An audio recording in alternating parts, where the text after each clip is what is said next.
ঈদের আগে হঠাৎই লাখ টাকার স্বপ্ন পূরণ করতে চলে আসলাম ঢাকা শহরে, কিন্তু আসার পথে চোখের সামনে ঘটলো বিশাল একটা দুর্ঘটনা। বেশ কিছুদিন ধরে মাথার মধ্যে একটাই ভূত চেপেছে যে আমার একটা ড্রোন ক্যামেরা কিনতেই হবে। তো কি আর করার, হুটহাট ছোট ভাই তৌহিদকে নিয়ে রওনা দিলাম ঢাকা শহরে। তো বাসা থেকে বের হয়ে আমরা প্রথমেই যাচ্ছি বগুড়া ঠনঠনিয়া বাস স্ট্যান্ডে। যেহেতু দুপুরবেলা শহরটি ফাঁকা ছিল, এর জন্য রকেটের গতিতে আমাদেরকে নিয়ে আসা হয়। আসার পরপরই দেখতে পাই আরকে ব্র্যান্ডের বাস। টিকিট ছিল মাত্র 300 টাকা করে। তবে কথা ছিল একটাই, আমার সামনে সিট লাগবে। 1:35-এ আমরা গাড়িতে উঠি। 10 থেকে 15 মিনিট পরে আমাদের গাড়িটি ছেড়ে দেয়। শেরপুর পার হওয়ার পরপরই হঠাৎই শুনতে পাই রাস্তার মধ্যে নাকি বিশাল একটা জ্যাম লেগেছে। পরে জানতে পারি এইখানে একটি বালুর ট্রাক উল্টে গিয়েছে, কারণ সেই গাড়িতে ছিল অতিরিক্ত ওভারলোড। যাই হোক, গাড়ির ক্ষতি হয়েছে, তবে মানুষগুলো আলহামদুলিল্লাহ সবাই ভালো আছে। রাস্তা থেকে এই ট্রাকটি সরানোর জন্য আমাদেরকে কমপক্ষে 40 মিনিট এখানে অপেক্ষা করতে হয়েছে। তারপরে আমরা বরাবর চলে আসি যমুনা সেতুর উপর। ভাবছিলাম ইফতারের আগে আমরা ঢাকা শহরে পৌঁছে যাব, কিন্তু এই দুর্ঘটনার কারণে আমাদের 40 মিনিট লস হয়ে যায়। তারপরে বরাবর চলে আসি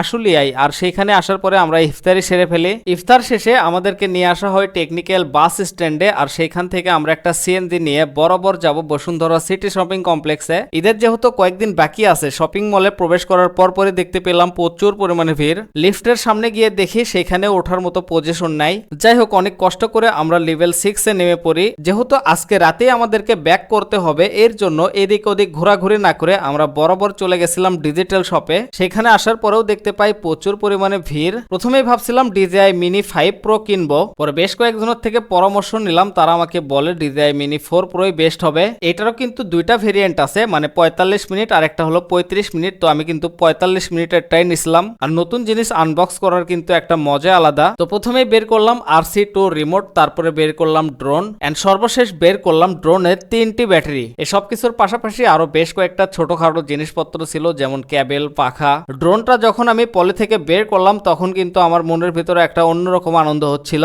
আসলে কিছু কিছু মানুষ স্বপ্ন এক লাফে দেখতে চায়, বাট আমি বলবো কখনোই এক লাফে দেখা উচিত না, আস্তে আস্তে দেখতে হবে স্বপ্ন। তবে ড্রোন যেমনই ভালো জিনিস, ঠিক তেমনই ভয়ঙ্কর। 1 সেকেন্ডের মধ্যে আপনার লাখ টাকা শেষ হয়ে যেতে পারে। তবে যারা ভাবছেন ড্রোন কিনবেন, তারা অবশ্যই ফাঁকা জায়গায় ড্রোন উড়ানোর চেষ্টা করবেন। আর যদি ড্রোনের আশেপাশে বড় কোনো ধরনের পাখি কিংবা চিল, ঈগল এগুলোকে দেখে থাকেন, তাহলে অবশ্যই ড্রোনটিকে নামানোর চেষ্টা করবেন। এই ড্রোনের বর্তমান প্রাইস কত এটি জানতে হলে অবশ্যই ডিজিটাল শপের নাম্বারটা কমেন্ট বক্সে দিয়ে দিলাম, এই নাম্বারে ফোন দিয়ে জেনে নেবেন। ডিজিটাল শপের বেস্ট একজন মানুষ নাজমুল ভাই। নাজমুল ভাইকে আপনারা অনেকেই চিনবেন। তো এই ছিল আজকের স্বপ্ন পূরণের ভিডিও। সবাই ভালো থাকবেন, সুস্থ থাকবেন। দেখা হচ্ছে পরবর্তী নতুন কোনো ভিডিওতে। আল্লাহ হাফেজ।